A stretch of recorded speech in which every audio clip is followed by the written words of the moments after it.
JDU supremo और बिहार के मुख्यमंत्री नीतीश कुमार अपने पूरे दल बल के साथ दिल्ली पहुंचे हुए हैं। आज जेडीयू राष्ट्रीय कार्यकारिणी की बैठक बहुत सारी चर्चाओं और कयासों के छाए बादलों के बीच होने जा रही है।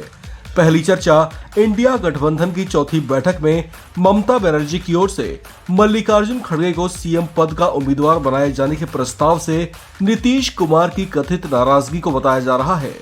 कहा जा रहा है कि उस बैठक के बाद से ही नीतीश भीतर ही भीतर विपक्ष के इंडिया गठबंधन से दूर हो रहे हैं और कथित तौर से उनकी फिर से बीजेपी से नजदीकियां बढ़ रही हैं। दूसरी चर्चा जेडीयू के राष्ट्रीय अध्यक्ष ललन सिंह को लेकर है, जिन्हें लेकर ये कहा जा रहा है कि वे पार्टी सुप्रीमो नीतीश कुमार से नाराज चल रहे हैं। यहां तक कि उनके संभावित इस्तीफे की खबरों ने भी जोर पकड़ लिया था, जिसे उन्होंने खुद बाद में खारिज कर दिया।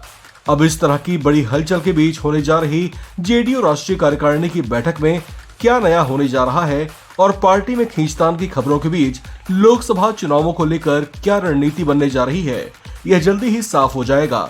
ऐसा कहा जा रहा है कि नीतीश कुमार ने पार्टी की राष्ट्रीय कार्यकारिणी की बैठक यूं ही नहीं बुलाई, बल्कि बैठक के बाद वे कई बड़ा ऐलान करने की तैयारी में हैं। हालांकि पार्टी की ओर से इसे राष्ट्रीय कार्यकारिणी की सालाना बैठक कहकर ही प्रचारित किया जा रहा है। कल 11:30 बजे पार्टी की राष्ट्रीय कार्यकारिणी की बैठक होगी। 3:30 बजे राष्ट्रीय परिषद होगी। उसमें जो प्रस्ताव आएंगे उस पर चर्चा होगी। उसकी सूचना और प्रेस कॉन्फ्रेंस कल 5:30 बजे।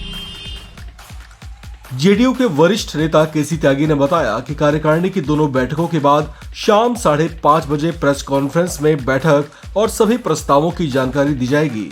ऐसे में उसी मीडिया ब्रीफिंग में यह भी साफ हो सकता है कि नीतीश कुमार के मन में क्या है।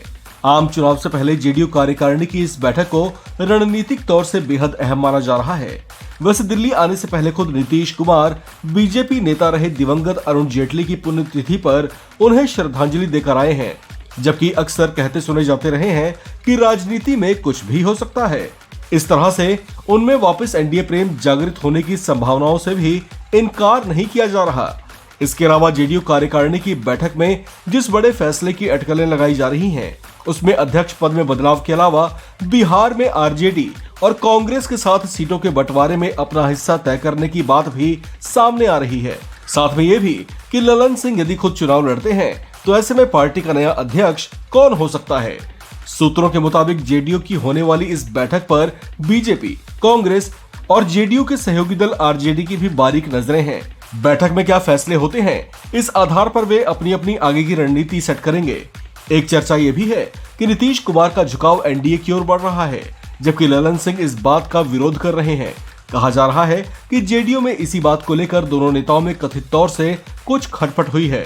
हालांकि सार्वजनिक तौर से कुछ भी जाहिर नहीं किया गया है। इस खबर में फिलहाल इतना ही। बाकी अपडेट्स के लिए आप बने रहिए वन इंडिया हिंदी के साथ।